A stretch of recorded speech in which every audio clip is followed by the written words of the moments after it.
Es un placer estar aquí. Muchísimas gracias por esta invitación a este evento, en donde cuando me invitaron me dijeron de lo que se trataba. Yo le dije, por supuesto que sí, es un placer enorme estar acá.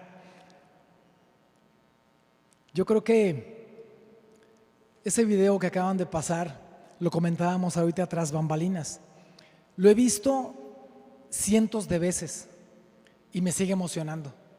Me sigue emocionando no solamente por lo que conseguí, sino por de dónde salí y cómo fue que llegué a una situación que yo jamás en mi vida pensé que podría alcanzar. Cuando empecé a soñar que podía ser futbolista, fue aquí, en este equipo, en Uruapan, Michoacán, en mi pueblo. Allá hay paisanos. Claudia, qué placer saludarte. Claudia Quijas, un gusto. Ese es el Estadio Internacional de la ciudad de Uruapan, Michoacán. Cuando empecé a soñar que podía ser futbolista, fue un tema donde estoy en aquella fotografía, que a esa edad ni siquiera sabía lo que era el fútbol. Yo vengo de una familia de 6 hermanos, donde mi padre era alcohólico, donde no teníamos una situación económica estable, donde la ropa que yo tenía era de primos mayores que nos donaban la ropa, donde tenía un pantalón de mezclilla como con 5 o 6 bastillas de diferentes colores, porque cuando se lavaban iban cambiando de color, donde nunca me tocó estrenar un par de tenis o un par de zapatos, en donde yo no tenía una posibilidad de acercarme a mi padre. Todos tenemos situaciones muy personales, pero la mía era que yo veía que mi hermana mayor se acercaba a mi papá y lo abrazaba. Y cuando yo quería acercarme a mi padre, mi papá me decía, no, entre hombres no se abrazan, porque mi padre era un hombre educado como macho mexicano, a la antigua. Entonces yo no podía acercarme a él. Entonces a mí el fútbol ni me gustaba, ni sabía qué significaba, porque mi padre tenía una televisioncita pequeñita, blanco y negro, y yo lo veía que todos los domingos se sentaba a ver un partido de fútbol. Mi papá era americanista y yo no sabía ni lo que era el América. Entonces un día veo a mi padre que está viendo la televisión en blanco y negro, no se veía ni qué equipo era uno ni qué equipo era el otro. Para acá corrían y tenía una antena que era un gancho de televisión, de ropa, lo tenía de antena. Entonces, si se acercaba mucho a mi papá, la estática empezaba a brincar. Los jugadores así, tú decías, ¿cómo ve el fútbol mi papá? O sea, yo pasaba y me mareaba. Y mi papá veía el partido, estaba de lejos, y yo lo veo solo. Entonces mete un gol a América y mi papá se levanta y empieza a gritar, ¡gol! Y volteaba a un lado, volteaba a otro. Y entonces lo veo, le digo, está solo. Y llego y me siento al lado de él. Cuando me siento a su lado, voltea y me dice, ¿qué traes? Le dije, pa, yo también le voy a la América. Me hace en el hombro, está bueno. No, hombre, cuando me hizo así, yo dije, no me muevo de aquí.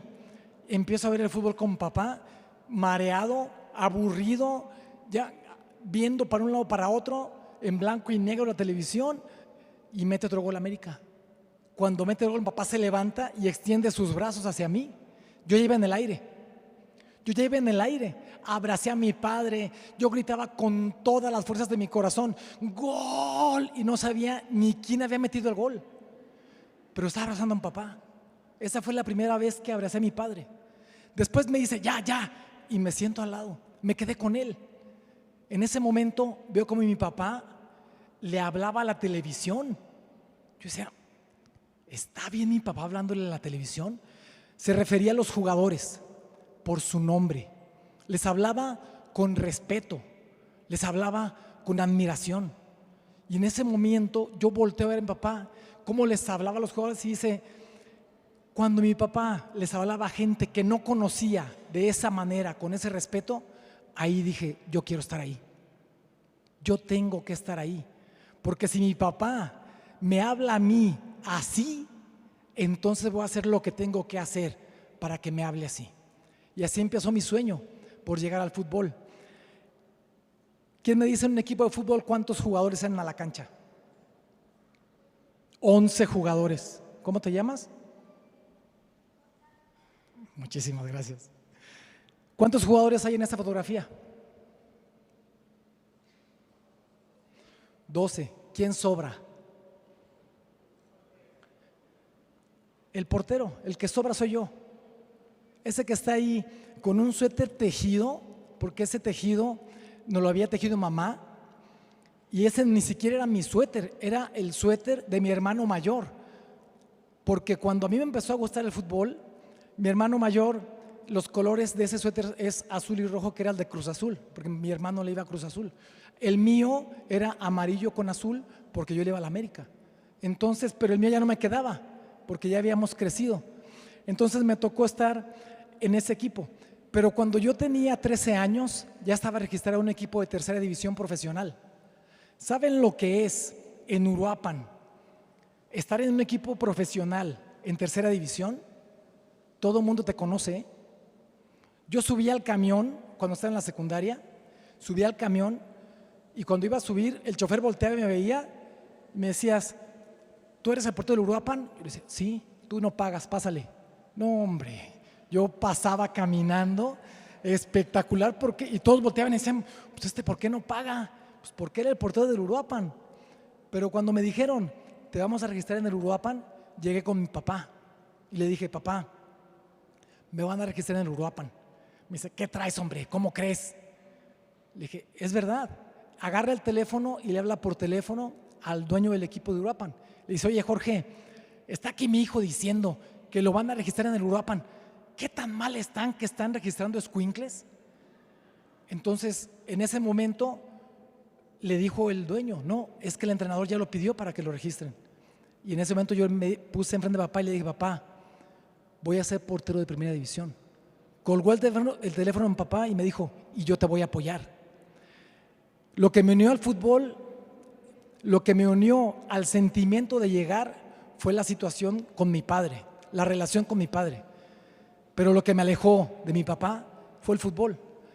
En ese partido llegué, estaba en el vestidor, no me habían dado uniforme todavía. Estoy sentado en la banca y empiezan a calentar mis compañeros y de repente dicen, a la cancha. Salen todos a la cancha y yo era la primera vez que estaba en un vestidor de tercera división. Ya tenía un contrato firmado, ya me pagaban por jugar al fútbol. Y me levanto yo y me voy atrás de ellos. Entonces entran corriendo al estadio, lleno, casi lleno, y saludan en media cancha. Y pues yo también llegué a media cancha, saludando. Después dicen la foto, pues va la foto. Me acomodé en la fotografía. Después llego a la banca y estaban mis compañeros y se reían de mí. Entonces le digo, ¿por qué no fueron a la foto? Dice, Adolfo, la foto se la toman los que juegan, no los que no juegan. Entonces ya después de eso me senté y entonces dije y vi que había cometido un error. Pero les voy a decir una cosa, se vale equivocarse. Tomen decisiones. Después me di cuenta que era un error, pero les voy a decir, ese error es la primera fotografía que tengo en mi vida de cuando empecé a soñar que podía ser profesional. Que me equivoqué, sí me equivoqué. Pero cuando tomes decisiones que van con un propósito y ese propósito va delante de tus valores, de tus principios, equivócate, que después te vas a sentir orgulloso de esa equivocación. ¿Vamos bien? Sale, seguimos. ¿Quién me dice quién es este bigotón que está aquí? El Tuca Ferretti. El primer equipo donde yo debuté en primera división fue en Pumas. Cuando llegué a Pumas, el equipo estaba de pretemporada en Avándaro, que es un lugar precioso, lleno de cerros, de árboles, donde hacíamos pretemporada. Y las pretemporadas eran en la época de lluvia. Entonces era un frío impresionante. Pero cuando llego yo a primer equipo, el entrenador era Mario Velarde, que en paz descanse. Yo acababa de llegar, tenía 2 años en segunda división y llego a primera división a probarme ya por instrucción del técnico. Entonces llego y me dice Mario Velarde, porterito, ven. Entonces me dije, ¿porterito? O sea, no sabía ni mi nombre. Entonces llego yo, le digo, sí, profe. Me quedo al lado de él, voltea para el otro lado y dice, Tuca. ven. Entonces cuando dice Tuca, yo volteo y veo al Tuca Ferretti, que es el que yo veía en televisión, el que con mi padre veíamos los partidos en Uruapan. Entonces lo veo que viene caminando. El Tuca no es muy alto, pero yo lo vi gigante. Si ha habido un jugador en la historia del fútbol mexicano que le ha pegado más fuerte al balón, es el Tuca Ferretti. Y entonces llega y el entrenador le dice, pruébame a este porterito. Entonces cuando pruébame a este porterito, voltea y le dice al utilero, pásame los balones. Pasa los balones y los pone afuera del área. Me dice, ponte en la portería. Me pongo en la portería, acomodo los balones y le empieza a pegar. Yo no sé si era el frío, los nervios, pero cada vez que le pegaba era irreal la velocidad que tomaba el balón. Metí brazos, piernas, pecho. Hubo una que le pegó de frente y cuando quise sacar el balón ya me había pegado en la cabeza, todo mareado, pero no metió ningún gol.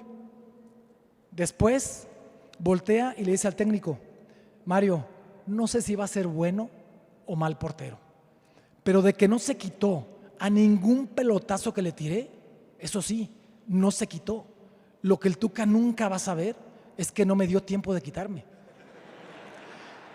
Por supuesto que supe después que lo que estaba haciendo era tirarme pelotazos, me estaba probando.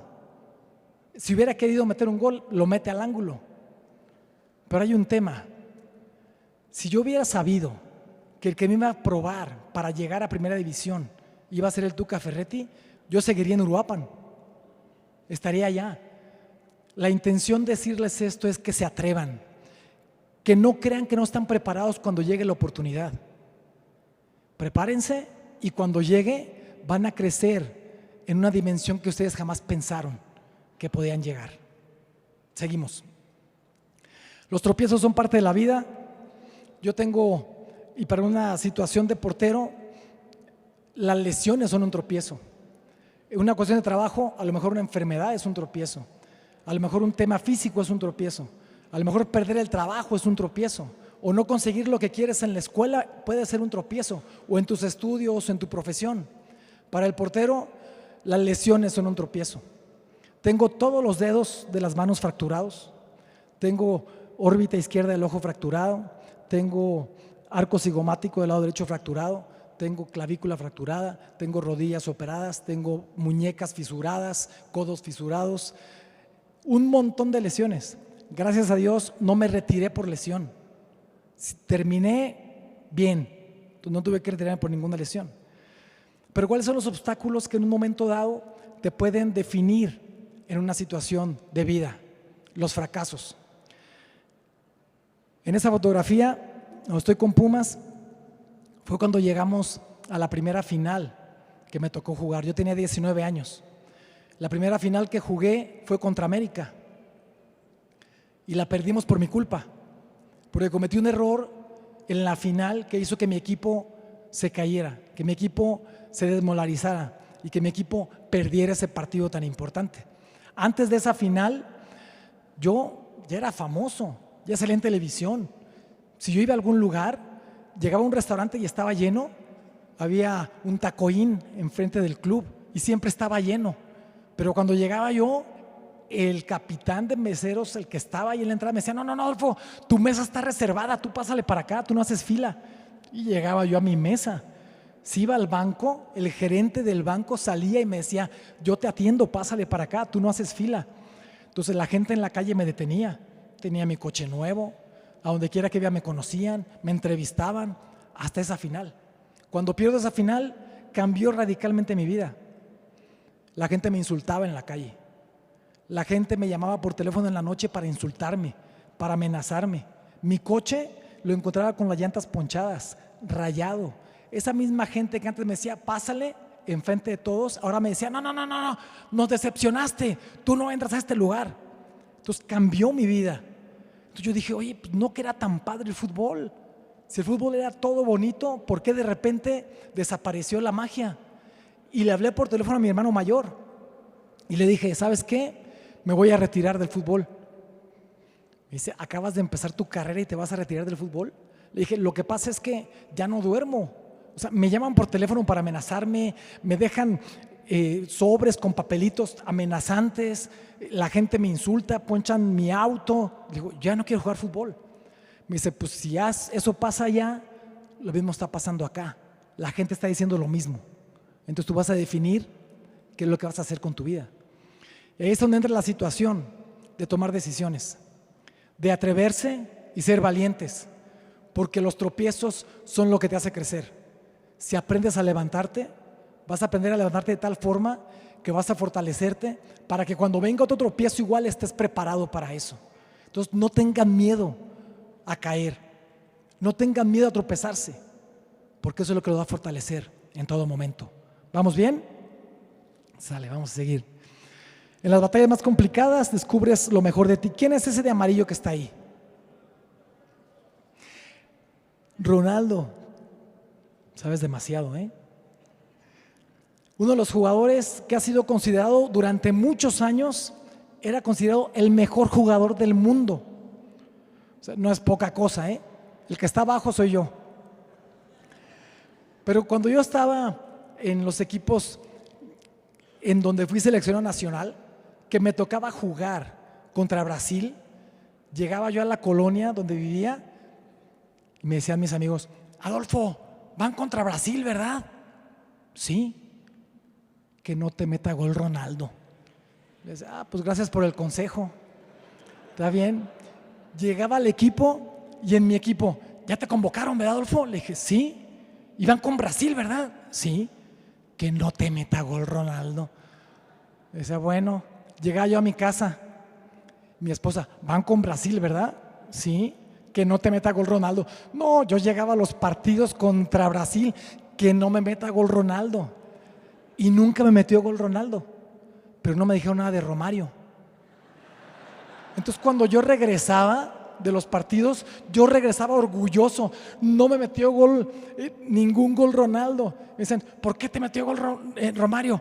Porque me dijiste de Ronaldo, no de Romario. La intención es, vas a enfrentar cosas que a veces piensas que son superiores a ti. Puede ser que lo sean, pero no te preocupes, enfréntalas. Porque después de cada partido que jugamos contra Brasil, contra el mejor equipo del mundo, salíamos diferente, caminábamos diferente, porque habíamos enfrentado a gente igual que nosotros, que estaban mejor preparados, sí, pero nunca nos pasaron por encima de tal forma que pudimos haber dicho, competimos contra ellos. Y ahora enfrentar a otros equipos nos daba la perspectiva de decir, sí puedo contra ellos. Vas a enfrentar cosas que te van a hacer mejor. Así que cuando veas un obstáculo enfrente que pienses que es mayor que tú, no te preocupes, enfréntalo, porque de ahí, cuando salgas de eso, vas a ser mejor persona, vas a ser mejor profesional, vas a ser mejor papá, vas a ser mejor mamá, vas a ser mejor hijo, vas a ser mejor hija. Continuamos. La disciplina es recordar lo que sueñas. Alguien me dice, el de amarillo que está ahí, ¿quién es? Memo Ochoa. Muy bien. Los que estamos adelante somos Beto Becerra, Cristian Martínez y un servidor. Los tres de adelante traíamos el cabello largo. Y eso sucedió porque cuando yo era titular en América, yo le dije a los demás, ¿saben qué? Nos vamos a dejar crecer el cabello. Dijo, ¿cómo crees, Adolfo? ¿Quieren ser porteros de América? Me dijo, sí. Le dije, acá el capitán del equipo soy yo. Nos vamos a dejar crecer el cabello. No, Adolfo, pero es que con esta cara nos dejamos crecer el cabello como los porteros de antaño, de América, un Rafa Puente, un Néstor Verderi, que traían el cabello largo, que eran los que yo veía cuando era niño, y nos dejamos crecer el cabello. Y en esa época llegó Memo. Él llegaba de fuerzas básicas y llegó con su cabello cortito. Y le digo, Memo, ven para acá. Llega. ¿Qué pasó, Adolfo? Le dije, ¿tú quieres ser portero de América? Me dice, claro que sí, tienes que dejarte crecer el cabello. Me dice, híjole, es que mi papá no me va a dejar. Le dije, mijo, acá su papá soy yo. Por supuesto que le pedí autorización a su papá y le dije a su papá, traemos una locura a los porteros y queremos dejarnos crecer el cabello. Me dice, Adolfo, si le dices que se deje crecer el cabello, por supuesto que se lo va a dejar. La característica de Memo toda su carrera ha sido el cabello largo. Y les voy a decir, él consiguió mucho más de lo que conseguimos todos los demás que estamos ahí. Es un histórico, es una leyenda y sigue siendo historia. Cuando pienses que alguien puede ser mejor que tú, trabaja para ser mejor tú, porque vas a conseguir lo que él consiguió, ser mejor que los que en un momento dado fueron tu inspiración. Es tu inspiración, está perfecto. Admiras a alguien, está perfecto, pero lucha por conseguir y pasar lo que ellos hicieron, porque es lo que él consiguió. Y de que se puede, por supuesto que se puede. Seguimos. Inspírate en alguien que valga la pena. Jorge Campos y yo fuimos amigos durante muchos años. Él y yo llegamos el mismo día a probarnos a los Pumas. Él de Acapulco, bueno, del Plan de los Amates. Dice que es de Acapulco, pero es del Plan de los Amates. Él y yo somos grandes amigos, conoce a mi familia, yo conozco a su familia. Seguimos tratando de comunicarnos en la medida de lo posible.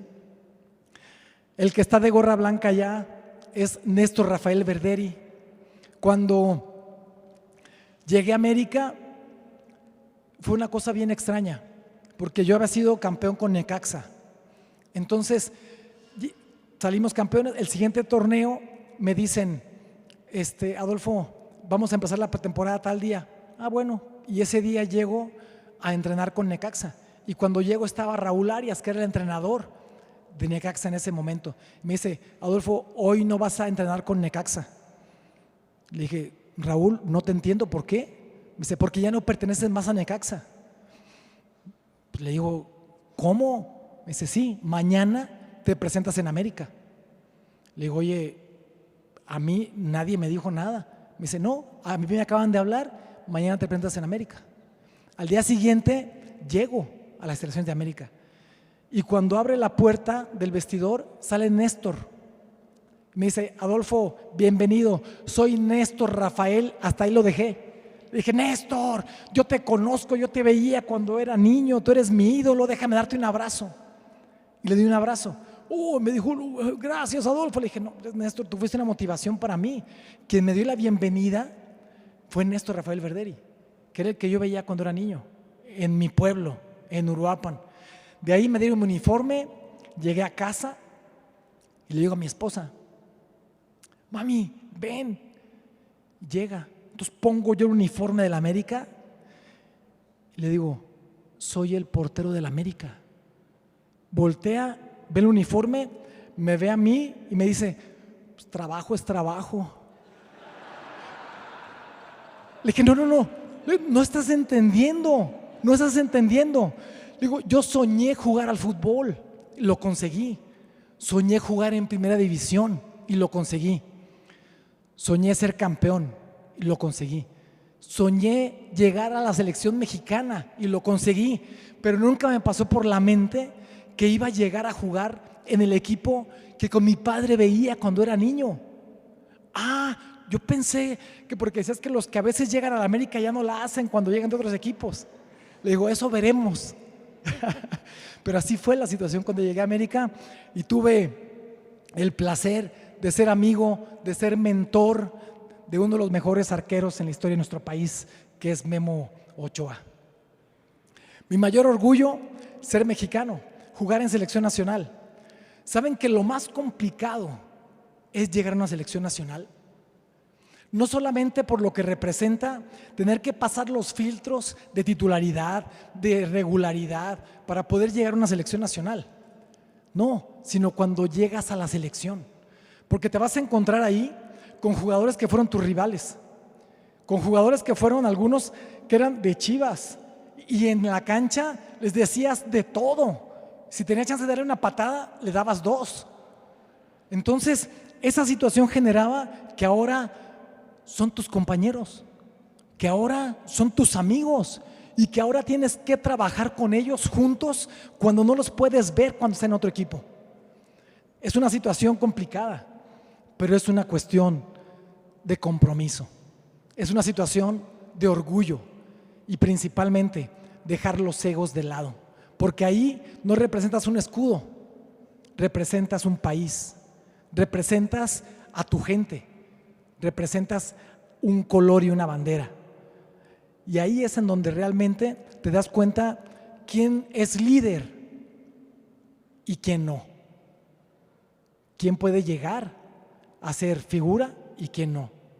Porque puedes llegar de cualquier forma, a veces hasta por casualidad, a una cuestión de selección nacional, que a mí me tocó llegar por casualidad. Cuando se lastima a Jorge Campos, a mí me llevan a la selección nacional.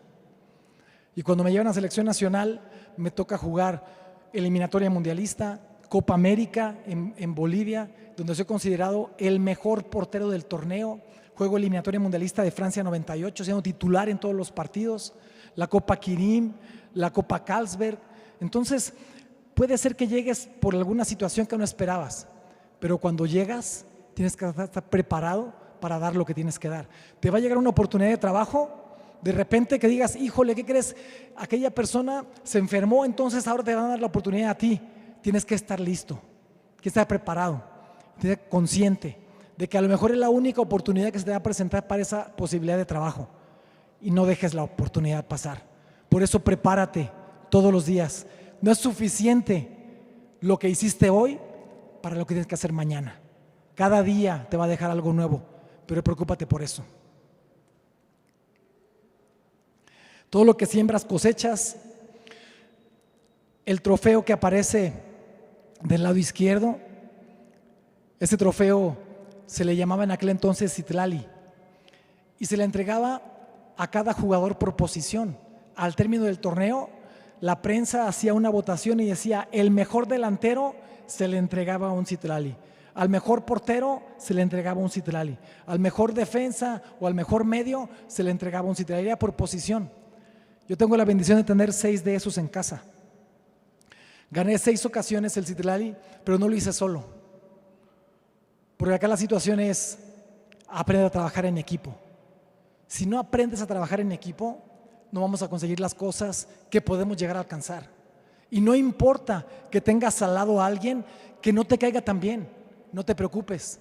Esa persona que está al lado tuyo te va a hacer crecer más. Yo conseguí esos con una situación en la cual mis compañeros dejaron el alma para que no me hicieran gol. Y a veces un compañero que no me caía bien o que no me llevaba bien fuera de la cancha, era capaz de meter hasta la cara para que no me hicieran gol. Y yo era capaz de tirarle un pase para que él metiera un gol, porque me iba a hacer ganar a mí. Entonces, aprendamos a trabajar en equipo. El primer campeonato que obtuve fue contra las Chivas en el Estadio Jalisco, en el 98. Cuando perdí la final con América fue en el 87. Ahí hice un pacto conmigo. Dije: no voy a tomar, no voy a fumar, no me voy a desvelar. Voy a llegar 1 hora antes a cada entrenamiento y me voy a ir 1 hora después de cada entrenamiento hasta que sea campeón de primera división. Para quitarme esta losa tengo que ser campeón de primera división. Cuando fui campeón de primera división, me levantaron en hombros en el estadio, estamos con todos nuestros compañeros ahí y tuve la bendición de conseguir un título. Pasaron 11 años para conseguirlo. Esos 11 años me llevaron a un nivel que me llevó a selección nacional, pero mi propósito era ser campeón y lo conseguí. ¿En base a qué? Al trabajo en equipo. Si no trabajamos en equipo, de verdad, sola, no vamos a conseguir las cosas en ningún momento. Comienza y termina tu día con un gracias. Estoy con mi padre. Cuando llegué a Pumas, mi papá era grande. Cuando llego yo a Pumas, me habla por teléfono y me dice: mándame la playera XL de los Pumas. Y se la mandé. Después llegué a Veracruz, me habló y me dijo: mándame la playera de los Tiburones Rojos del Veracruz XL. Y se la mandé. En selección nacional, mándame la de la selección. Y se la mandé. En Necaxa, mándame la de los Rayos. Se la mandé. Cuando llegué a América, me habló y me dijo: mándame mis tenis, mi pants, mi playera y mi gorra de la América. Y se los mandé. Cuando se los mandé, le decía a mi hermano, ¿qué hace mi papá? O sea, ¿qué es lo que hace cuando le llega el paquete de lo que yo le mandé? Me dice, abre el paquete como niño chiquito, se pone su pan, su playera y se va al centro en el pueblo.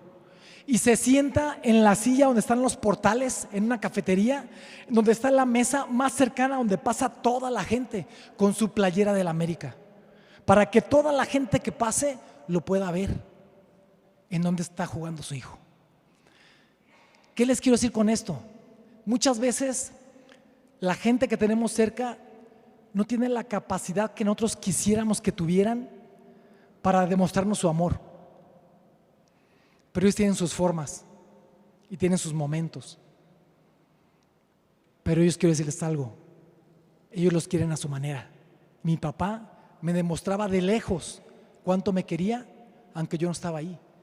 Cuando salimos campeones con América, yo le dije a mi hermano, enseguida que terminó, llegué a casa y le hablé por teléfono a mi hermano y le dije, ¿qué hizo mi papá? Que estaba con sus tenis, su gorra, su pants, su playera, viendo el partido. En ese campeonato del 2002 que ganamos con América, fue gol de oro. Literalmente era el que metía gol, ganaba. Entonces mi papá estaba al filo del asiento, de su sillón preferido, un reposet que se acostaba y se ponía a ver la televisión. Ya le había mandado yo una televisión grande para que pudiera ver el partido a colores. Cuando mete el gol América, mi papá se levantó y gritó, ¡somos campeones! Y empezó a subir la escalera llorando. Mi papá nunca lo vio nadie llorar más que esa ocasión. Entonces, antes de que mi padre muriera, tuve la bendición de regalarle ese campeonato que disfrutamos juntos. No dejemos pasar el tiempo si tenemos a nuestros seres queridos cerca. Dejemos el orgullo de lado. No es un tema que tengas que cargar con eso, porque todos estamos acá, pero todos tenemos una fecha de caducidad. Y esa fecha de caducidad va a llegar en cualquier momento. Entonces, no desperdiciemos el tiempo con banalidades, con orgullos, con temas que no tienen que ver absolutamente con lo que realmente significa tratar de ser felices y principalmente tener fe. Si caminamos con fe, vamos a caminar con una certeza y una situación de verdad de que vamos a encontrar a nuestros seres queridos en una eternidad. Muchísimas gracias. Me gustaría saber si tengo unos minutitos para hacer algunas preguntas. Dale, por supuesto. Demos la oportunidad si a la tenemos gente. otro micrófono por ahí, me encantaría. Vamos a empezar con la primera pregunta aquí. Vamos a hacerlo y que me digan más o menos con cuánto tiempo 10 tenemos. minutitos. Órale, perfecto, por favor. Entonces empezamos aquí. A ver, ya que te llegue el micrófono para que te escuchen todos, por favor. Dos cosas. Una, Venga. ¿cómo te sentiste cuando jugaste contra el Necaxa en la final, hacer tu mejor atajada para muchos, donde te estiraste desde afuera del área, te tiraron y lo atajaste así? ¿Cómo te sentiste? Mira, primero, orgulloso, porque te voy a decir algo. Y qué padre que estés enterado, porque hoy las redes sociales nos dan una herramienta espectacular para tratar de ser imagen y ejemplo para muchas personas y para la juventud, para los niños. Ese fue un regalo de Dios. Fue un regalo de Dios. Porque el balón, cuando le pegan, pasa entre las piernas de Salinas. Entonces yo no lo veo. Una reacción es un instinto, pero un instinto de reflejos es algo muy cerca. Y ese balón no iba cerca, ese balón iba muy lejos. Entonces, cuando yo reacciono en la toma de televisión, yo siento el balón en la palma de mi mano. Y cuando saco ese balón y me levanto, después volteo para ver quién me jaló. Porque no fui yo el que hizo tajada. Ese fue un regalo de Dios. Y quien me regaló esa tajada fue la fe que yo tenía que podíamos ser campeones. Gracias por tu pregunta. Y luego, ¿crees que me puedas firmar? Eso te lo vamos a firmar ahorita con mucho gusto. ¿Sí? Sí, ahorita lo hacemos. Gracias. Tenemos, sí, gracias.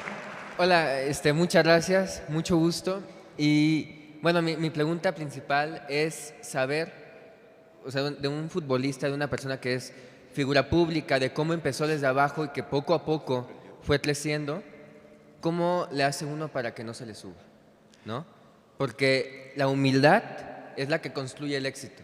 Y si pierdes el piso, si te vas de la tierra, pierdes absolutamente todo. Tu familia, tu persona, dejas de ser tú. O sea, ¿cómo se le hace, pues? Mira, muchas gracias por tu pregunta. Yo creo que es básico que no te olvides de dónde vienes. Yo no puedo olvidar de dónde salí, lo que me costó. Te voy a contar una anécdota rapidísimo. Cuando estaba en la secundaria, le pedí a los profesores que me dejaran salir media hora antes para poder llegar a los entrenamientos. Si llegaba tarde me multaban, entonces le pedía permiso. Y había una maestra de inglés que tenía las últimas 3 horas de 3 días, la última hora con ella. Todos los profesores les llegaba y les decía, profe, ¿sabe que soy yo el portero del Uruapan? Me decía, claro que sí, Adolfo, lo que necesites, no, te vas media hora antes, no pasa nada.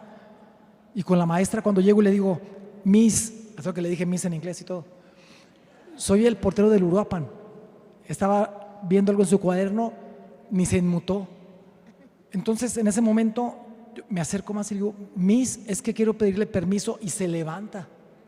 Me dice, ¿tú crees que vas a vivir del fútbol? Enfrente de todos mis compañeros. Y entonces volteo a verla y me dice, el fútbol es para vagos. El fútbol es para buenos para nada. Ahí me di cuenta que no iba a dar permiso. Entonces le dije, está bien, Miss, ya llegaba tarde esos días y me multaban. Pasaron los años, muchos años. Y después la misma maestra me habla mi hermana y me dice, oye, te mandó a saludar a la Miss. ¿Por qué? Es que estaba yo en clase, dijo mi apellido, y cuando dijo mi apellido dijo, ¿tú eres algo de Adolfo Ríos? Me dice, sí, Miss, es mi hermano. Nunca dudamos de él. Siempre supimos que iba a llegar. Entonces, no olvides de dónde saliste. No olvides lo que te costó. No olvides los pequeños detalles que hacen que no pierdas el piso en ningún momento. Yo jamás voy a olvidar de dónde salí. Pero principalmente, saber que hay un legado, que tienes un nombre, que tienes un apellido y que es lo que tú representas a tu familia. No olvides eso nunca. Gracias por tu pregunta. Gracias. Por favor. Buenos días. Buenos días. Bueno, para mí eres una persona sobresaliente. Gracias. Has descartado en muchísimas cosas, hasta en la política. Estuviste a nada de ser alcalde. Muchas felicidades. Gracias. Yo quisiera preguntarte ya sobre pues, todo lo que has tenido de vida. En este momento que, bueno, yo también estuve ahí, el 5 de marzo, ese momento fue pues, muy complicado, ¿no? Y sí te recuerdo a ti que te bajaste, saliste de la zona de confort para apoyar. ¿Qué hacer un líder en estos momentos pues, tan angustiosos, tan trágicos? ¿Qué reflexiones nos podrías compartir? Mira, muchas gracias por tu pregunta. Realmente hay un tema que tiene que ver con lo que sucedió en el estadio hace ya varios años. Yo estaba con mi esposa y estaba con mis hijos en el palco. Pero Dios tiene el control de lo que pasa. Te voy a decir por qué. Porque cuando yo estaba en el palco y empecé a ver que todo empezó a descontrolarse, justo en el palco en el que estaba con mi esposa y mis hijos, se ve la fosa que está alrededor del estadio. Y en ese momento yo veo a 2 chavos que van cubiertos de sangre completamente, corriendo, y atrás de ellos iban 20 chavos con cinturones, con palos, corriendo atrás de ellos. Entonces cuando yo veo eso, volteo y le digo a mi esposa, no hay salida en la fosa. Entonces le dije, voy a bajar. Mi esposa no me dijo, no, ¿cómo crees? No bajes, ¿no? Solamente me dijo, que Dios te bendiga, que Dios te cuide. Y en ese momento yo me empecé a descolgar. Mira, a mi edad ya tengo que hacerlo con cuidado. No estaba bajito. Entonces me descolgué del palco, brinqué a una plataforma que había para cámaras de televisión, entonces bajé. Lo extraño es, y lo increíble es, que había alguien grabando. Dime tú, ¿por qué crees que alguien me estaba grabando? para poder decir, mientras se están haciendo pedazos en la cancha, el director deportivo del equipo está bien cómodo, bien seguro y bien sano con su familia en su palco. ¿O cuál sería la explicación de que alguien estuviera grabándote? Pero casualmente grabó cuando yo me descolgué. Después, esa misma persona, cuando me iba a descolgar hacia la cancha, fue el que me jaló la camiseta. Eso yo me di cuenta hasta después que vi los videos. Me decía, no bajes, no bajes. Aplicó hasta un güey. No bajes, güey. Le dije, ¿qué pasó? No nos llevamos así.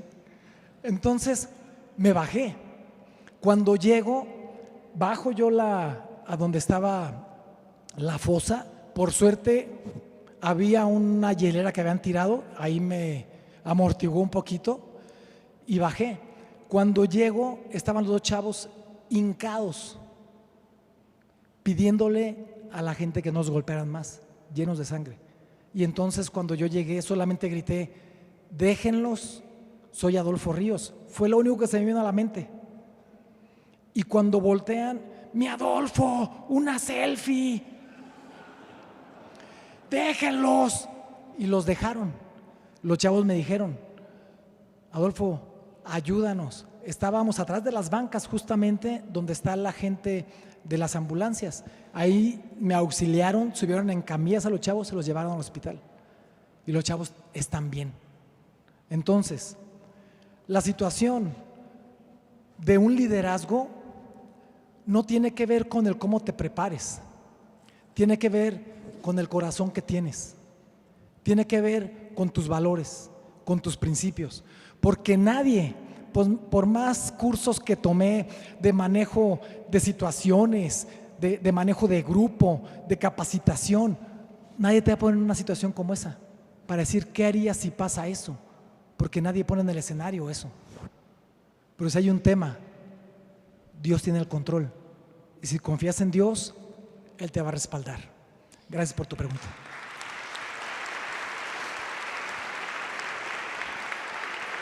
Tenemos por allá, tenemos. Sí. Yo tengo 3 preguntas para ti. Échalas. ¿Qué significa para ti el éxito? ¿Por qué te llaman el arquero de Cristo? ¿Y quién es Cristo para ti? Muchas gracias por tu pregunta. ¿Me dices tu nombre? Isaac Emir. Isaac, muchas gracias por tu pregunta. Mira, éxito es que consigas en tu propia casa lo que estás soñando como propósito de vida. Que superes lo que tú piensas que puedes alcanzar. Y principalmente, que estés feliz con lo que tú haces. Si estás feliz con lo que tú haces, entonces eres exitoso. Porque no te están obligando a hacer algo que tú no quieres. El arquero de Cristo, Claudia se acuerda bien del perro Bermúdez, porque después de un partido de fútbol en el Estadio Azteca están los túneles, hay unos túneles que llevan hacia afuera del vestidor y es un lugar muy grande. Después de un partido habíamos ganado el juego y entonces voy caminando después de bañarme y todo, ya para donde están los coches, y escucho una voz. Si la voz del perro Bermúdez era fuerte, pues con ese túnel, o sea, escuché, brother. Volteo para todos lados y me dice, ¿te gustó el apodo que te puse? Y entonces le digo, Enrique, vengo saliendo del partido. ¿Dónde iba a escuchar el apodo que me pusiste? Brother, te puse el arquero de Cristo. Cuando me dijo eso, de verdad me puse nervioso, porque dije, ¿el arquero de Cristo? O sea, si hubiera dicho el siervo de Cristo, el servidor de Cristo, estaba más que completo. Pero me puso el arquero de Cristo. Y te voy a decir, ha sido para mí el compromiso más grande que he tenido en mi vida. Porque Adolfo Ríos se puede equivocar, pero el arquero de Cristo no se puede equivocar. Y no me refiero a temas futbolísticos, me refiero a temas morales, a temas de principios, a temas de valores. Ese apodo me ha fortalecido toda mi vida y toda mi carrera, porque hice un pacto con Dios. Y ese apodo es lo que ha hecho que tengo 32 años de casado y nunca le he sido infiel a mi esposa. Y mi esposa es mi pilar, es mi fortaleza. Y ambos estamos tomados de la mano de Jesucristo. Muchas gracias por tu pregunta. Sí, gracias. Agradecemos muchísimo ¿Ok? el cariño. Adolfo, venga, una más, venga. Una Yo- más, yo- porque veo unas manos por ahí. Sí, ahí tenemos una pregunta más y con esa terminamos.